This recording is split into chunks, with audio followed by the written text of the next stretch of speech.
Hi everybody, Mohsin again. I'm really excited to be joined by Rizwan Shafi. He's the managing director of CBL. Welcome. It'd be great to find out some really great historical questions about the company. So let's just go straight into it. When was CBL established? CBL was established in 1994 when it came into production. The planning of CBL began in 1992. Originally as a joint venture company between Greenwood Mills, USA, and Crescent Group of Pakistan. And so we spent about 18 months planning it and 8 months of execution. The entire plant was built in ground up in 8 months into production. So about 1 million square feet of construction, along with complete housing, erection of machinery, training of people. So at that time, I was in school. So my father was the chief architect of this company. Oh, wow, okay. And my father had a vision of putting a factory in the middle of nowhere that has no employment. In a 40-kilometer radius, there was no employment, there was no school, there was no hospital. And when he set up the factory, everybody thought that we were crazy going into a completely new area, which is not synonymous with industry.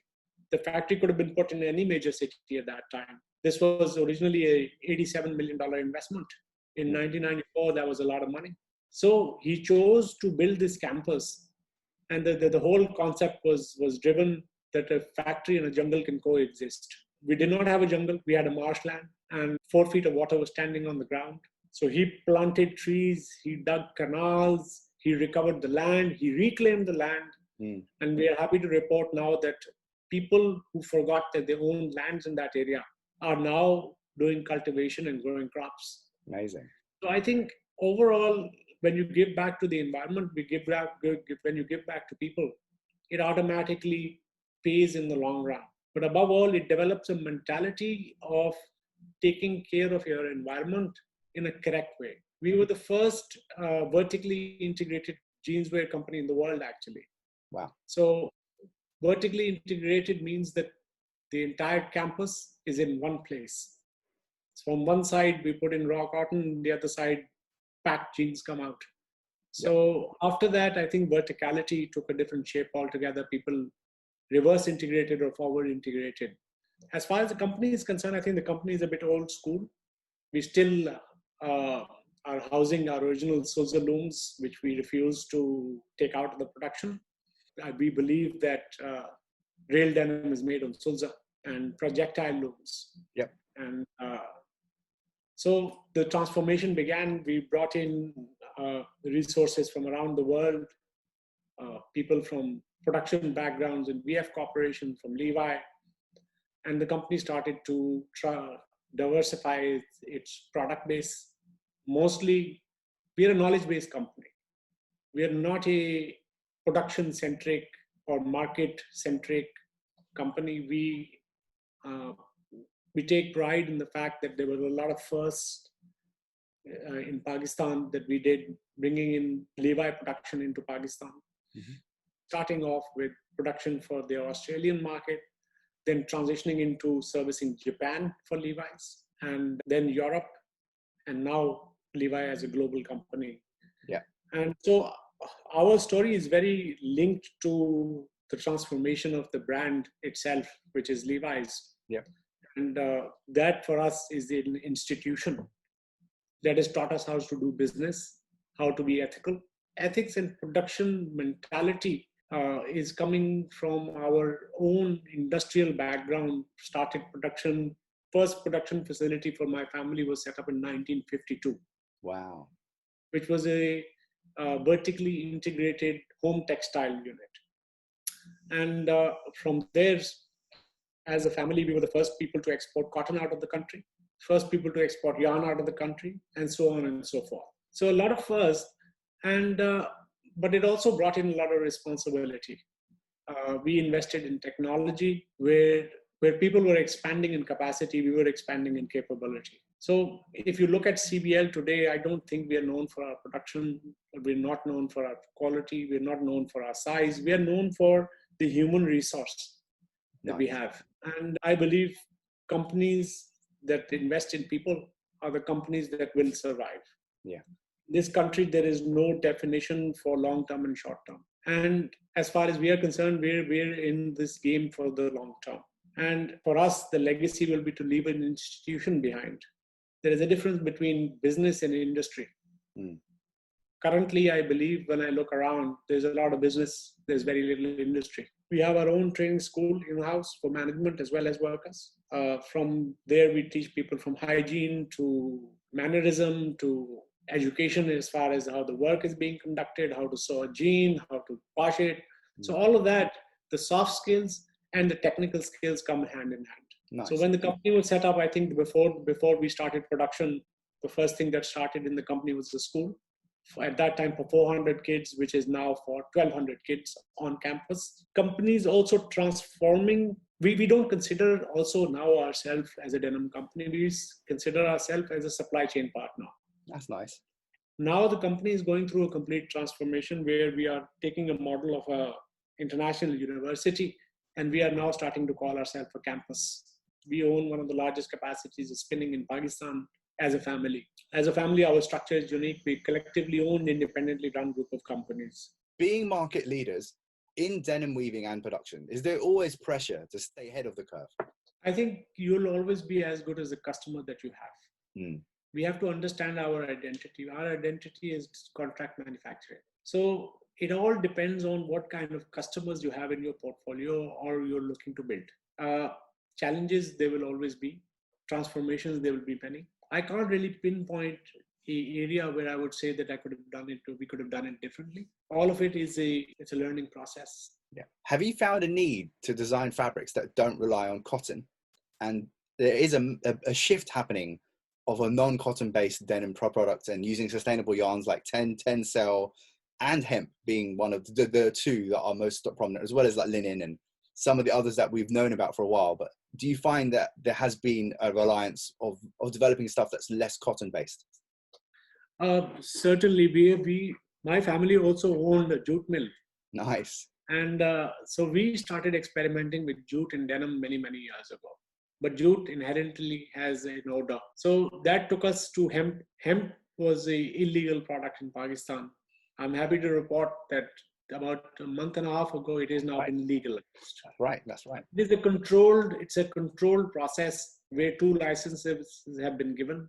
One to pharmaceuticals owned by the Pakistan government and the other one to a university. Before the legalization of hemp, we were part of a project with the university in Faisalabad to not only cottonize hemp, but also to produce hemp as a raw material. We, as a family, are now looking at, through the university, the first controlled hemp project which will be cultivation of hemp in a controlled environment and maybe going into hydroponic farming of hemp. Wow. So that process has begun. We are invested heavily in hemp at this moment. We've been using tencel for a while. So I do believe that the transformation of denim has to happen in more sustainable fibers, in better technology, and better for the earth itself. As far as hemp is concerned, I think it's the fiber of the future. Are you planning on building any more factories or units? If you are going to invest in new buildings, are you looking at new sustainable ways of making it, more LEED certified buildings? Again, building for the future. Are you doing anything like that?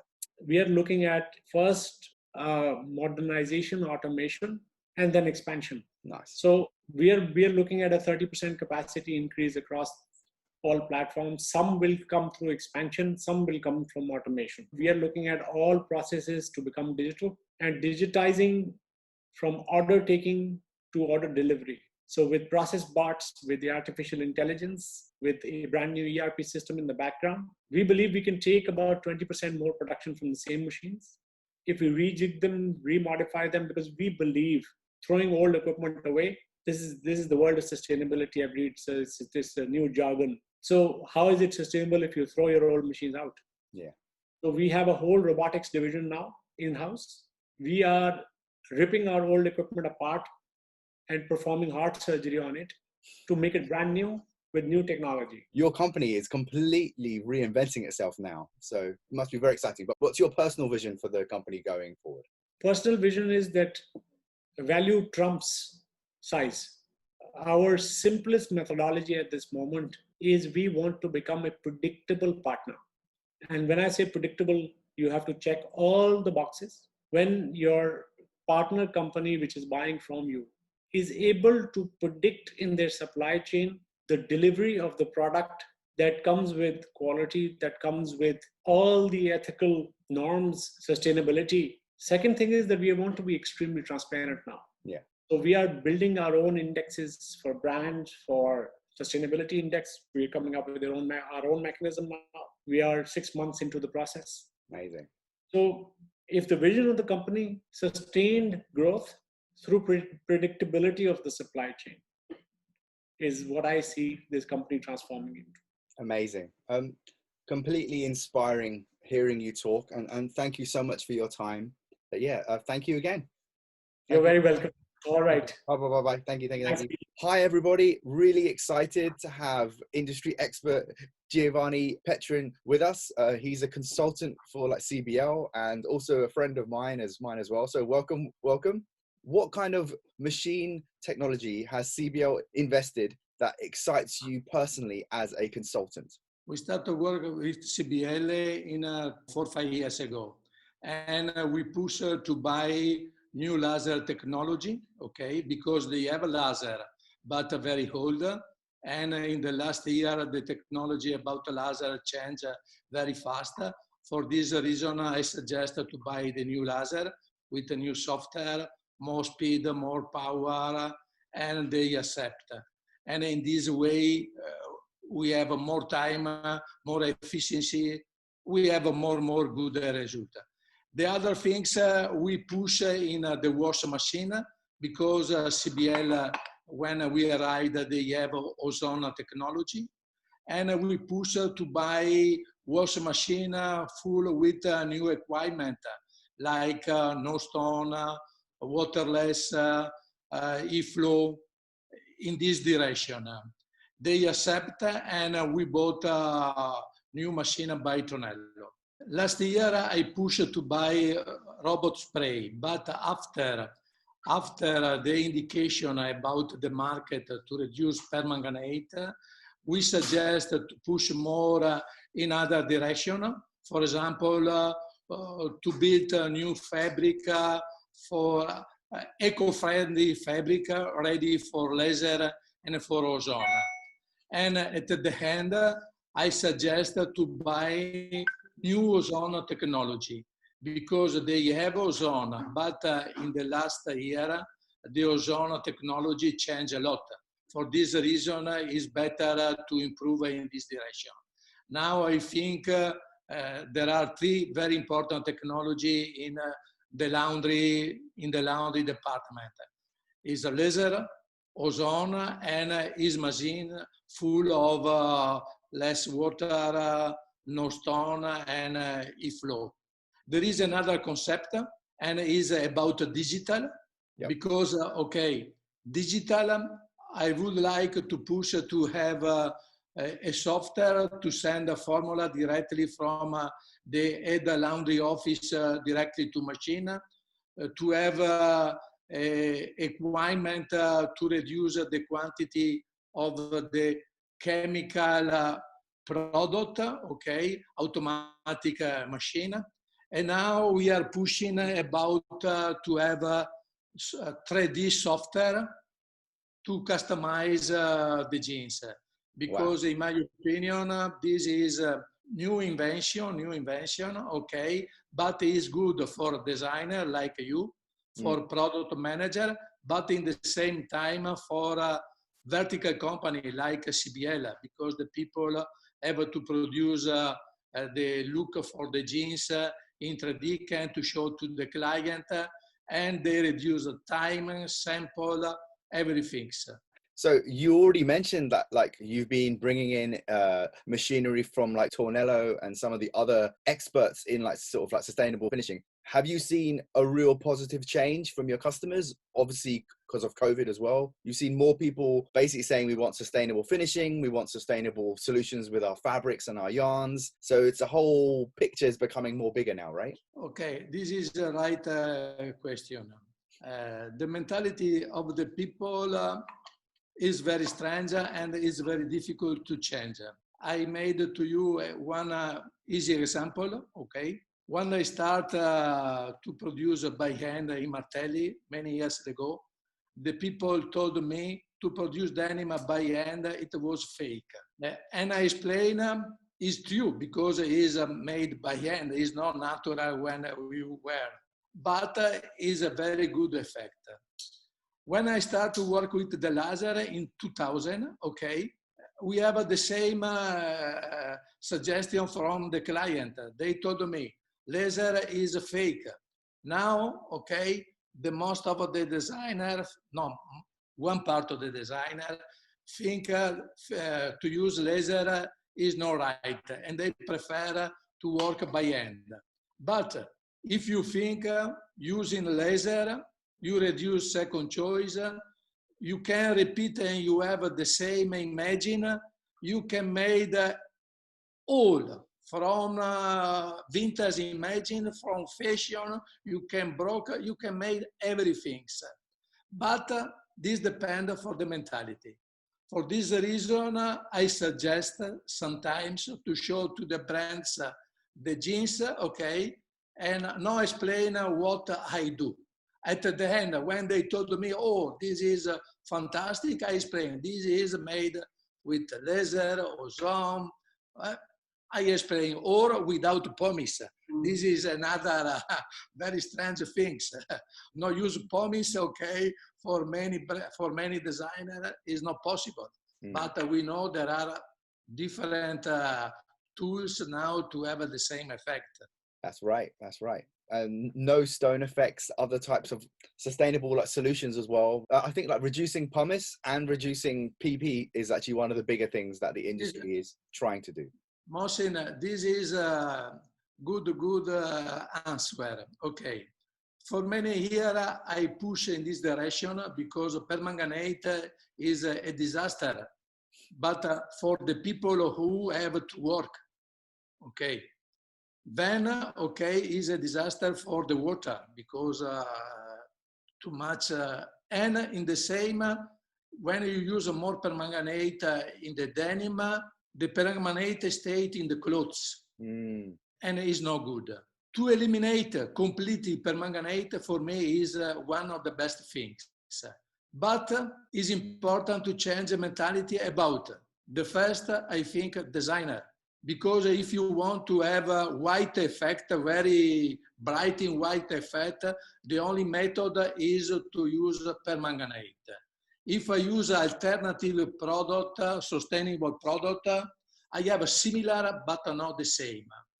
For this reason, I think it's important to change the mentality for brands, to speak with the consumer, and to cut in completely the use of permanganate. Yeah. We have one only life. And the environment is important. It's important to protect, and it's normal we protect. For this reason, when in the market there is other method or other product, we have to use. No solution. We have one only direction, to change completely. Thank you so much. You've been absolute pleasure hearing from you, and I look forward to seeing some of your amazing work at CBL. And thank you so much, Giovanni, for your time. Bye-bye. Thank you again. Ciao, bye, Mohsin. Ciao. Have a good day. Ciao, bye-bye. Hi, everybody. Extremely happy to have Alicia Martini with us. She is the marketing and sales expert and a digital design expert as well at CBL and consults for them. Welcome. Hi. Hello. Could you tell us what sort of things have you guys been doing in 3D design, even in the last few months, that our friends and customers would like to hear about? What we are doing right now is we are trying a different program of 3D design because we are really into these things and we think that is the future right now. Because as every meal knows, dealing with sampling, it's a real and a huge problem in terms of wasting, first of all, and waste of time. Because if I propose something to a designer and you have to make these comments on a sample and you come back to the Pakistan, and we know that even if the transportation is very fast, it's still 1 week from USA to Pakistan, the time that they achieved the meals. And right now I have the sample in my mind and in my hand, and I have to translate in the new design that I want from the brand. So this takes a lot of time. Let's say that I need at least 2 weeks to present again the sample to the designer and have a final answer. And every time I hope that the final answer will be after 2 samples, but sometimes we need 5, 6. So really a waste of production, but also a waste of time. So we have to try to translate all this process, and this comes from us, but came also from designer of the brand that we are dealing for. Why we don't have this sampling stage more easier for everyone, for me and for you? So 3D, here we are. Yeah. We have tried a lot of 3D program. We have found something really good for us, and we think that it's an Italian program, and it's helping a lot because we have noticed that with this we can work through images, okay, these 2D images, and deal with the software. We don't need the brand pay for the same software. We just send them picture and they comment with the pen, and after we go back and we make our transition and translation of what they want. And this is amazing because in the same days I can send you thousands of pictures if I have the time to do it, and I have the final garment in, let's say, 2 days, 3 days, the time to deal with. And I think this is amazing. Is the future.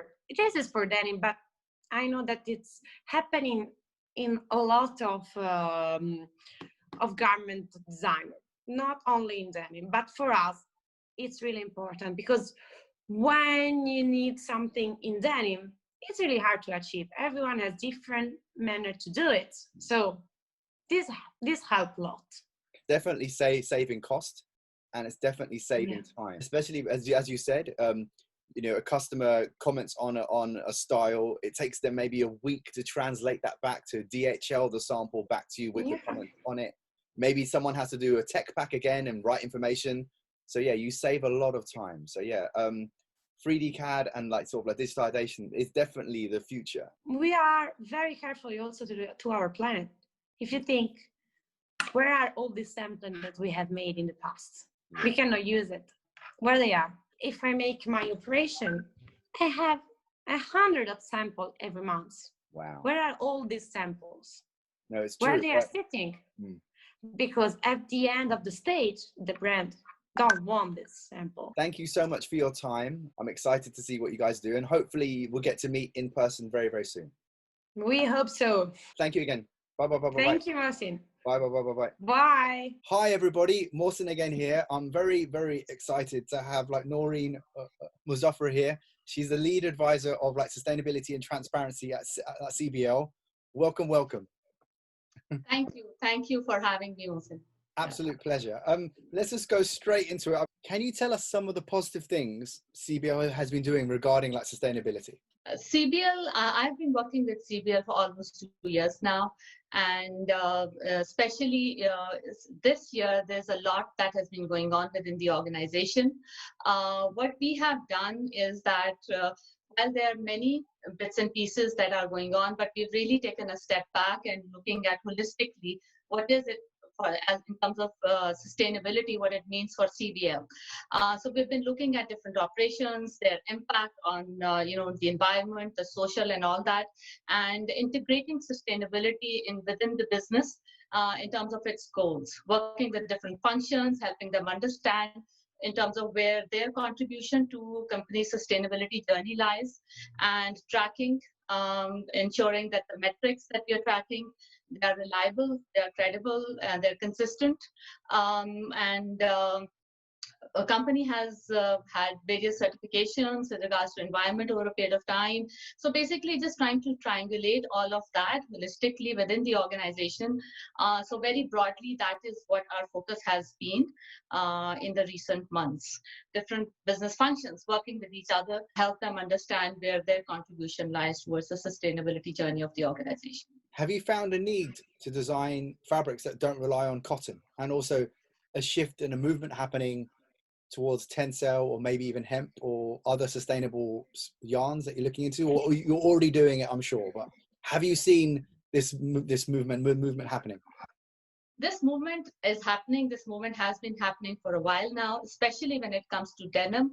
If you ask me, I'm very excited by what I see, especially in the recent years, because there is an essential need for the apparel sector, and particularly in denim, to look at its, in terms of its environment footprint, especially when it comes to cotton, because cotton itself is a very water-intensive product or fiber. So company has been looking into, and because some of it came from the demand driven by its brands and buyers and clients that it works with, but then it has its own R&D where we invest in these different technologies and different designs, where we have worked with different fibers. The recent legalization of industrial cultivation of hemp is definitely a significant step forward.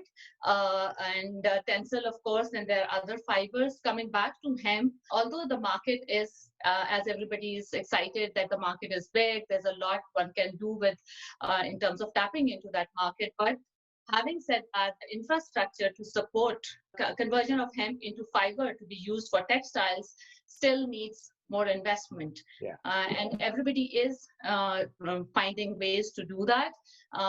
Pakistan is still in its very, very early stage. It is very exciting, and this definitely gives opportunities to develop something, other than cotton, in terms of, more sustainable fibers for organizations who are interested in pursuing that path. How important is transparency in your company, and do your customers ask where your raw materials come from? Now you're vertical, so even your cotton, I'm sure, is grown within a 50 or 60 mile radius of where you are, I imagine. Right. So, but some of your other components, like your metal components or some of the other things that make a pair of jeans or other products, obviously you guys are very open and transparent. I'm sure you will have developed a blockchain system, I'm sure, that you're sharing with your clients, right? Or we are, absolutely we are. And, and we work very closely with our customers. And so our entire supply chain is fully disclosed. In fact, we use, for example, and again, I'll just take a moment to go back to cotton. Even we use BCI cotton primarily. A big portion, a majority of our fabric is made from that. So we are fully transparent in terms of the other components of our product that come from other sources as well.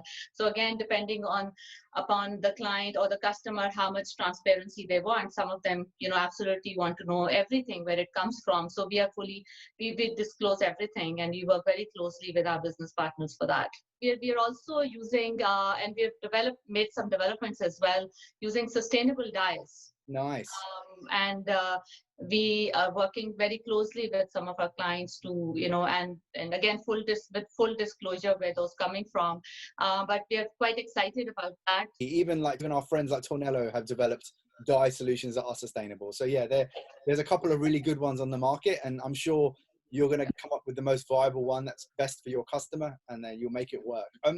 What certifications are you personally quite excited about that CBO has achieved? We have a variety and a pool of certifications. One of the most recent ones that we are all at CBO extremely excited about is the C2C Cradle to Cradle certification.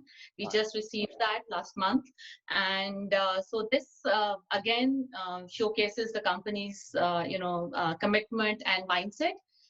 Going forward, so working with like-minded customers. So C2C certification is something that we are extremely proud and excited about. Amazing. And you also mentioned about your sustainability index and your blockchaining. So that kind of stuff you guys are working quite heavily on now. I guess COVID has kick-started you guys to focus your vision now, what you have to do, right? Absolutely right. And one does say that you try and create an opportunity out of something, negative or adverse that happens. And this is such a classic example of that. And I think we've been very lucky, but then we've also come out of our comfort zone. And that is important, and that is very critical, and especially when your leadership shows you that commitment and shows you that path, then there is no reason for rest of the organization to come through and to come forward with their contribution towards it. So coming back to your point that, COVID has made everybody, push them out of their comfort zone, and businesses as included. It's one thing to say that, one needs to do this, but to actually do it at a time where you know that the future is uncertain, people have been wanting to hold on to cash, as a business and all of those things. So companies really pushing the boundaries on those. It is creating a momentum, which hopefully would carry through. And so we're all in it. There's no other option. So we've got to go with that. Absolutely right. Naurin, could you tell me a little bit about the social labor convergence program at CBL? Right. So SLCP, that's the acronym for the program, and I think I would use that, is actually, it's a multi-stakeholder initiative, and CBL has been part of a pilot test for Pakistan, the only supplier that has participated in the initiative. And the reason we are excited about it is that it is a platform that offers one single assessment, which, if you're signed up for it and you're a participating manufacturer, then you have, there is a path to, because you understand that in this industry, there's a lot of social compliance audits that different brands conduct. Every week, right? Every other week, there's another one. Every other week, every other day, many times in a week, all of that in terms of frequency. So this particular initiative is an option for its signatory members, that instead of doing their own audits, they can rely on this assessment. Nice. So currently there are 200 participating organizations in it, and we are expecting and hoping that the program will grow. And some of CBL clients who are signatory to the programs, they started accepting the assessments in place of doing their own audits. That's so great.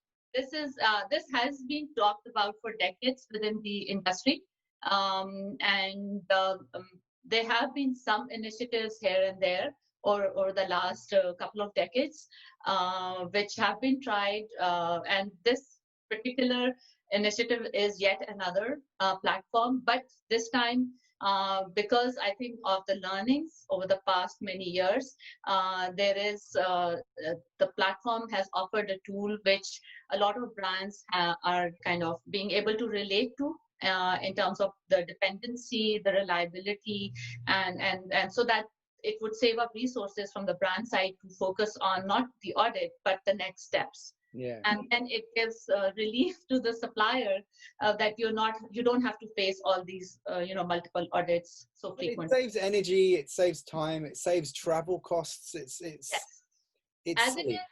Yeah, as it is, the industry is, expected to be agile.